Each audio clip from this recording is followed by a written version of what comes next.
আসসালামু আলাইকুম। আশা করি সকলেই ভালো আছেন। তো আজকে যে বিষয়টি নিয়ে আলোচনা করব, বিষয়টি অতিরিক্ত গুরুত্বপূর্ণ একটি বিষয়। তো বিষয়টি হচ্ছে, আপনারা জানেন সম্প্রতি বাংলাদেশের সাথে ভারতের আহ, টানাপোড়া সম্পর্কের কথা। বর্তমানে ভারত খুব বাংলাদেশ নিয়ে উদ্বিগ্ন এবং ভারত অনেক বিষয় না জেনেই অনেক কিছু করে ফেলে বাংলাদেশের বিরুদ্ধে। বাংলাদেশের ভিতরের যে পরিস্থিতি, এটা ভারত যেটা ভাবছে এটার পুরোপুরি বিপরীত। তো আমরা চাই ভারত আমাদের প্রয়োজন নেই, বা ইতিপূর্বে যে ধরনের কাজের জন্য আমাদের প্রয়োজন ছিল তা থেকে আমরা একটু কমিয়ে দেব তাদের প্রয়োজন।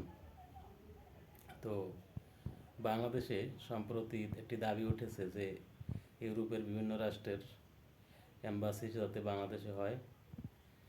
তো সেই বিষয়টা নিয়ে সম্প্রতি অন্তর্বর্তী সরকার কাজ করছে। খুব শীঘ্রই বিভিন্ন ইউরোপের কান্ট্রির সিনজেনভুক্ত যে দেশগুলো, সে দেশের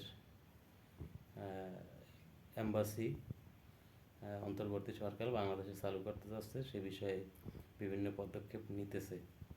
তো আমাদের উচিত এই সরকারকে সাপোর্ট দেওয়া এবং সরকারকে বলা যাতে আমরা ইউরোপের বিভিন্ন কান্ট্রির বাংলাদেশ থেকে সরাসরি ভিসা পেতে পারি এবং খুব সহজে বাংলাদেশ থেকে অন্য দেশের মাধ্যম না হয়ে যাতে সরাসরি ইউরোপে যেতে পারি।